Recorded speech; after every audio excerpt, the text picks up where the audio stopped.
Bruce White. Bruce, how much did you enjoy the presentation tonight of True Friends? I really enjoyed it. So, yeah. Do you want me to explain why, or? Okay.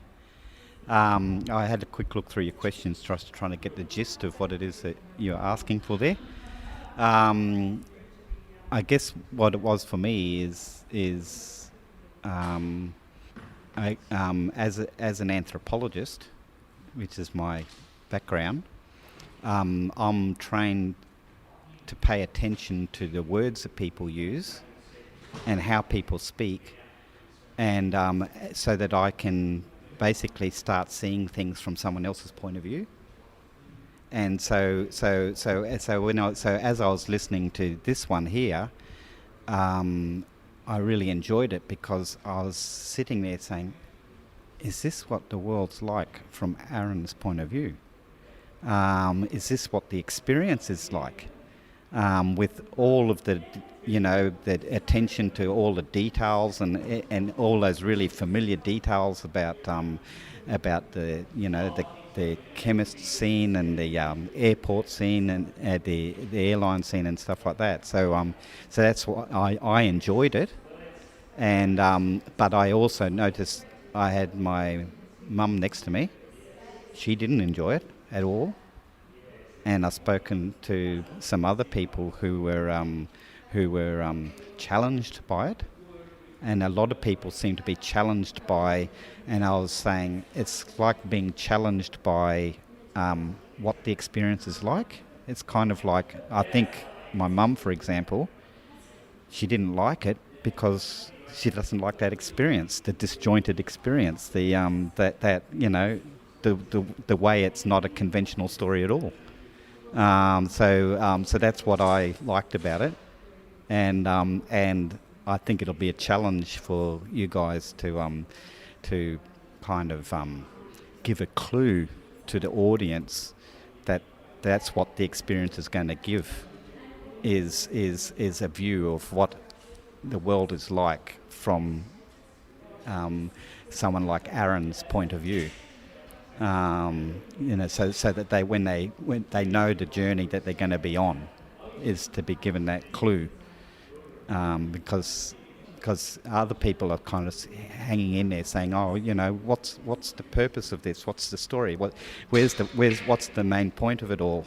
So that was the feedback that I just wanted to give you guys, and I think that when you talk here about things that are unique, I think that makes this play potentially very unique, because most people wouldn't do that. They'd be wanting to edit out all these clues to what Aaron's point of view is. So that was my feedback. Catherine Hassel. Catherine, how much did you enjoy the presentation today of True Friends by Aaron Lee? Oh, I was delighted by the presentation tonight. I enjoyed it a lot. It was very refreshing and super fun and heartwarming.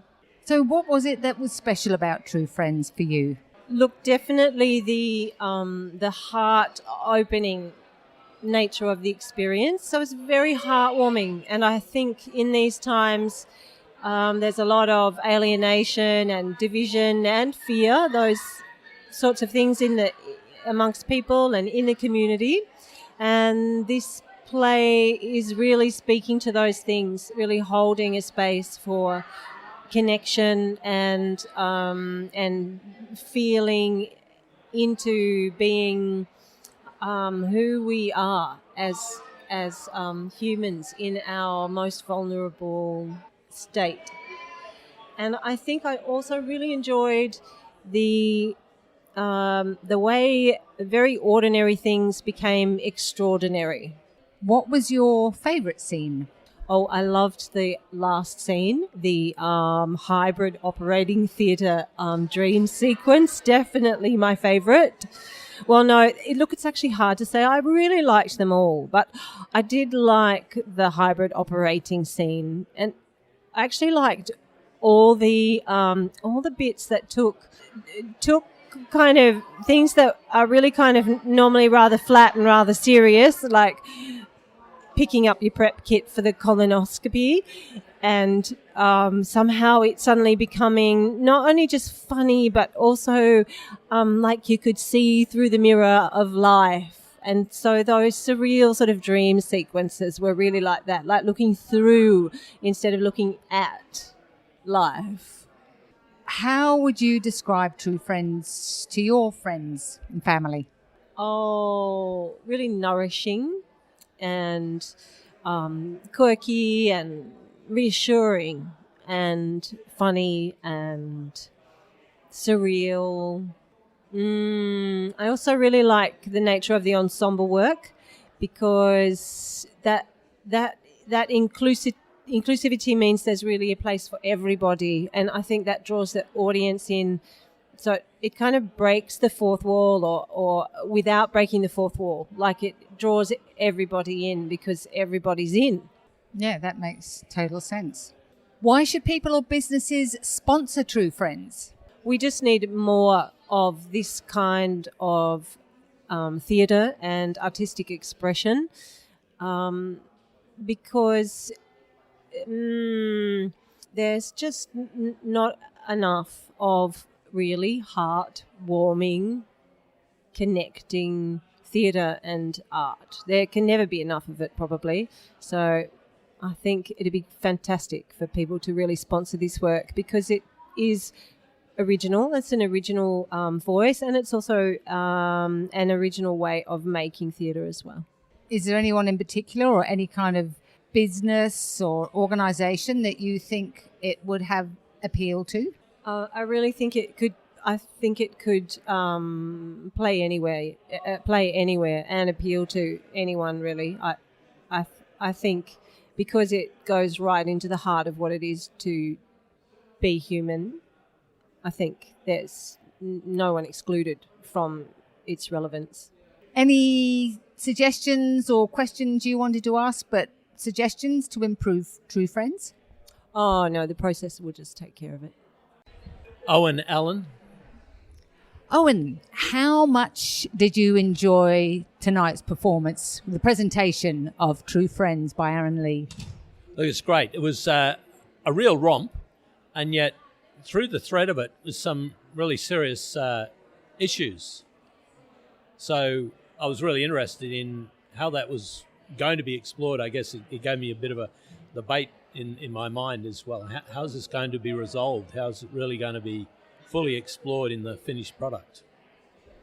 And I guess with doing excerpts as well, it's not always the easy way to see how that is going to be explored. Did you feel that your thoughts were resolved? No, but I got a few almost interesting feelings from what was portrayed. One was that, for a start, it opened with a very serious issue relating to mental health, anxiety, depression. And then, because we're looking at excerpts, so not in the chronological order of the script exactly, moved on to almost celebratory moments. And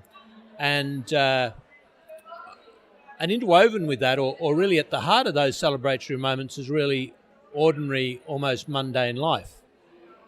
Getting a job, doing the job, the little incidents that happens while you're at the job.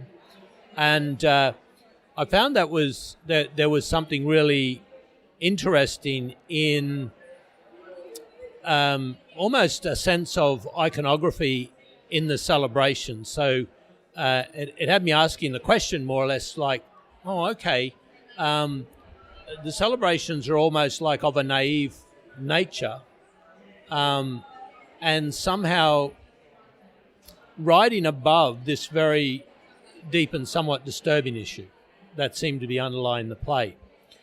So I was really interested in that juxtaposition, and kind of, again, grasping but thinking, wondering whether in the fullness of the play that was being realised like that, like a juxtaposition in actual fact, and something that that was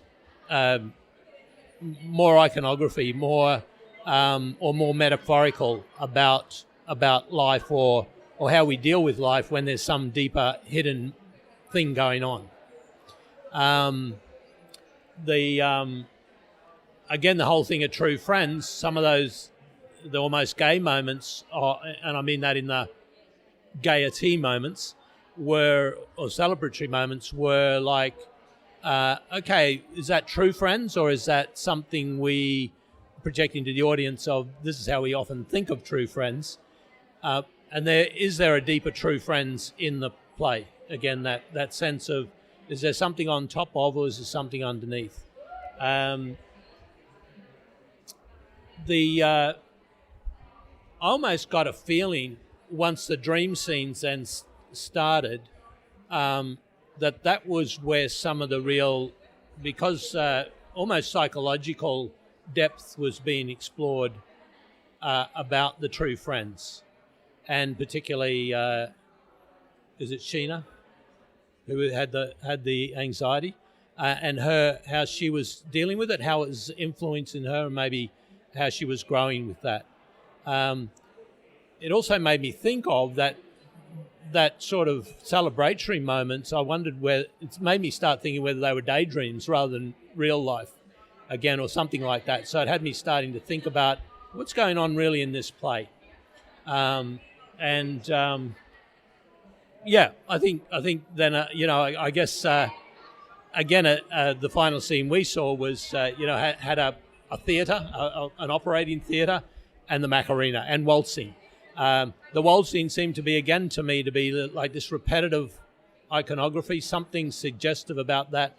And I kept asking myself, what is the waltzing about, really?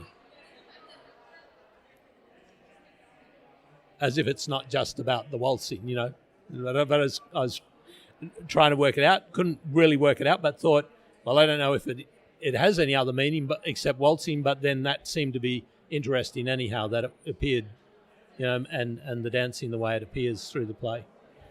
So I think just a lot of interesting things that I felt, well, they're either there in the mind of the author or the developers, or there may be something that could be part of the development, in a sense of how that expresses. I asked the question about resolution, and the way that was explained gave me a sense of, maybe a number of these things are perhaps worked out or worked in already, So I'll be looking forward to seeing how that all turns out. What was your favourite scene? A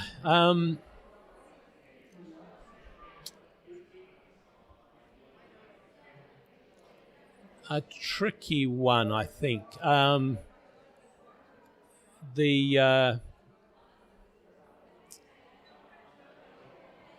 In some ways, my favourite scene, because it had a kind of disturbing element, was the nighttime visit to the pharmacy. And it just had a somewhat disturbing aspect to it. Again, because, I don't have, in watching these selections, real context for why on earth they were there at nighttime in the pharmacy, and then there was waltzing. And again, I kind of go, oh, okay, all right. There's something going on here that's not apparent to me in it. But there were a lot of other moments through there that were actually great fun. I just think that aspects of this has the potential of just bringing the audience along into great fun, and I find that kind of really interesting, because constantly I was aware at the same time there's some serious issues about people's relationships and life and mental health and that being explored here. Yeah. How would you describe True Friends to your friends and family? I think right now it might be a little difficult. In the sense that Yeah, I might be describing it as a question of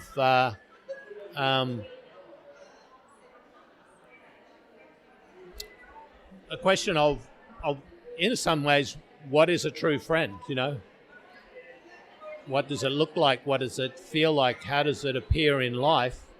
And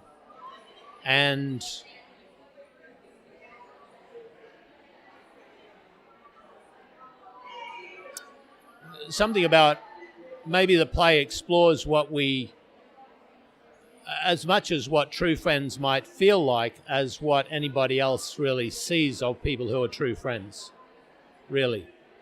But then that friendship then has real life consequences for anybody who is true friends of each other. And what are they? So I know in the storyline, the true friends become involved in theatre, and that goes to some spectacular place. And I'm guessing that the play itself is really exploring that.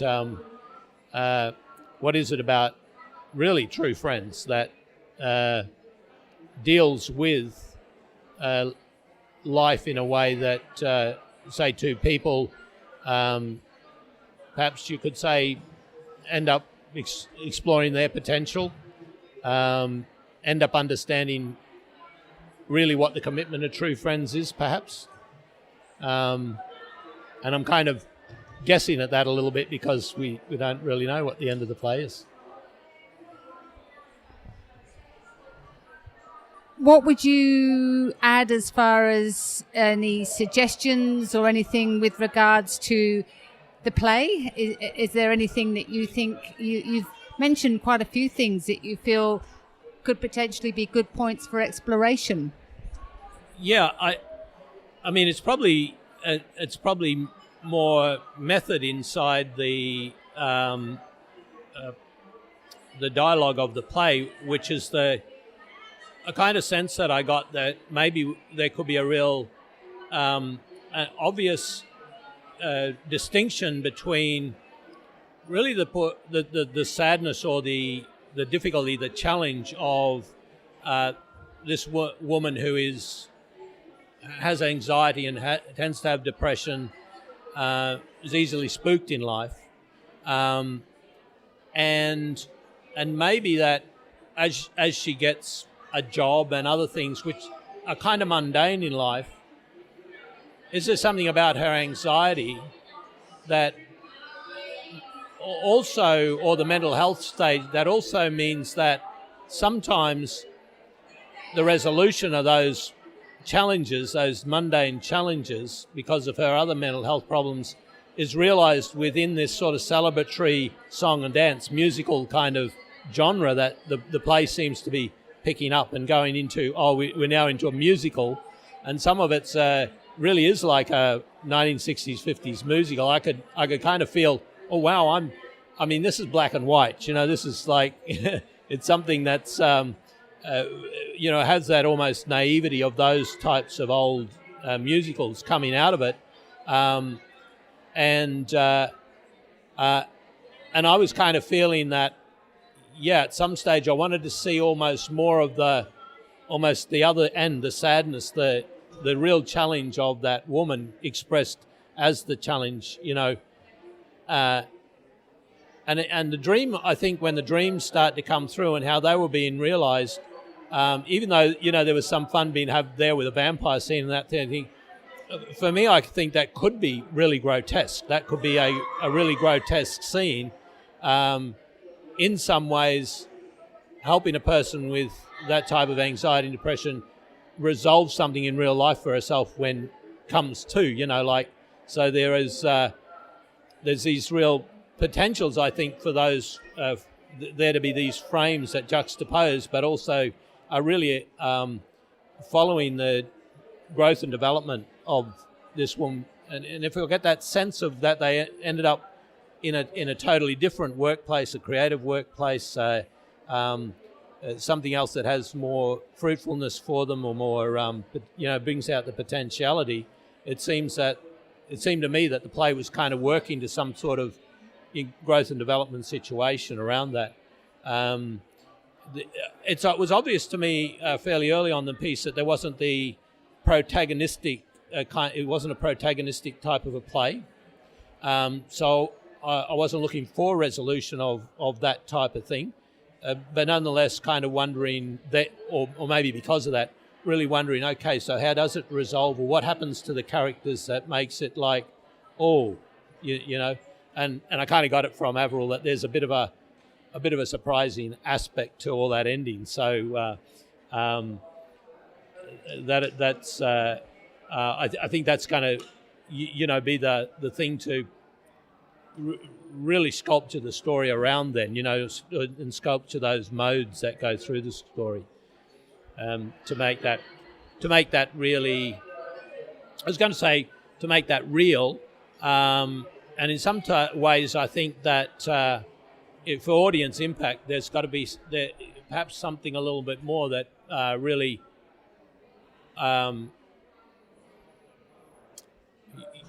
brings it home to the audience, is really that, oh yes, that's the truth kind of thing.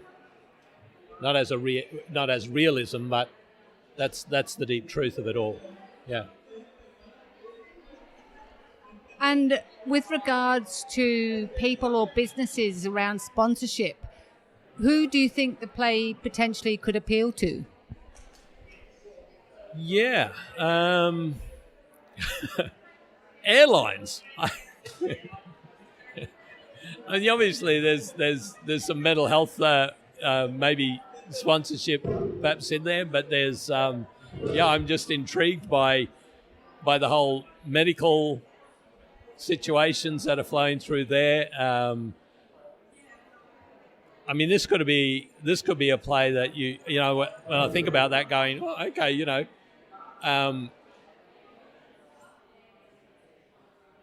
it could be a play that medical companies, pharmaceutical companies might go, hey, this, we could be a sponsor of this, and it's kind of this. There could be some fun. There could be some fun for us as a company being a sponsor of this thing in some way, because and I take it what Kate was saying, ChemWorld and the operating, those things.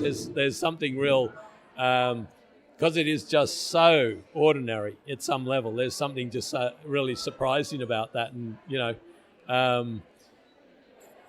I think that could be a really somewhere in there a great grab for private companies in that area. The airline scene made me start thinking about those fabulous New Zealand. I don't know if you've been on Air New Zealand, and they have TV instructions for safety, and they are like mini movies. You might have the All Blacks doing like harkers of the safety things or whatever they do, and I think year after year they change them, so they've got some different theme, and they kind of make them all fun and interesting and tell you how to put your seatbelt on, And I was looking at some of that stuff, and it's kind of like resonant of the fun. And I've even seen sometimes an airline, your stewardess, just being a little bit fun with their, the close seats while they're doing their thing, not being just so stern all the time. And I kind of got a bit of that. Oh, that's kind of interesting, that what goes on, in that mundane area of, we're just preparing to take off, and then we've taken off, and we're getting a drink or something like that. That moment in there where the two women were basically just voicing each other. That was an interesting kind of moment. It really was a snap to moment. Again, I made me feel like, oh, that's how things don't happen like that in real life. So what is happening there when what is it that the action is trying to say something to the audience, and what is it? I wasn't quite sure, but it's really like grabs you, Yeah. Very good. I always keep quiet so that any audio used can be used rather than me going, oh, yeah, that's it, yeah. Mm. Okay. Yeah, I just think, there's a lot about it that seems to me to need sculpturing, but I just found that there was it just had me fascinated, kind of enthralled, like, and I think it is that there's something about, I think what we need kind of to do in sometimes in theatre is just explore the mundane to show us in some way something we maybe don't see. Got a bit of sense of some of the philosophy behind, that revolves around art, and some of it is that, what art is for is to have things appear that are previously hidden. And I think this it's on the track of doing something there. I can see something appear. I'm not quite sure all of what it is yet, but it seems like a great reason for doing the piece of theatre and making it keep on, developing it. Yeah.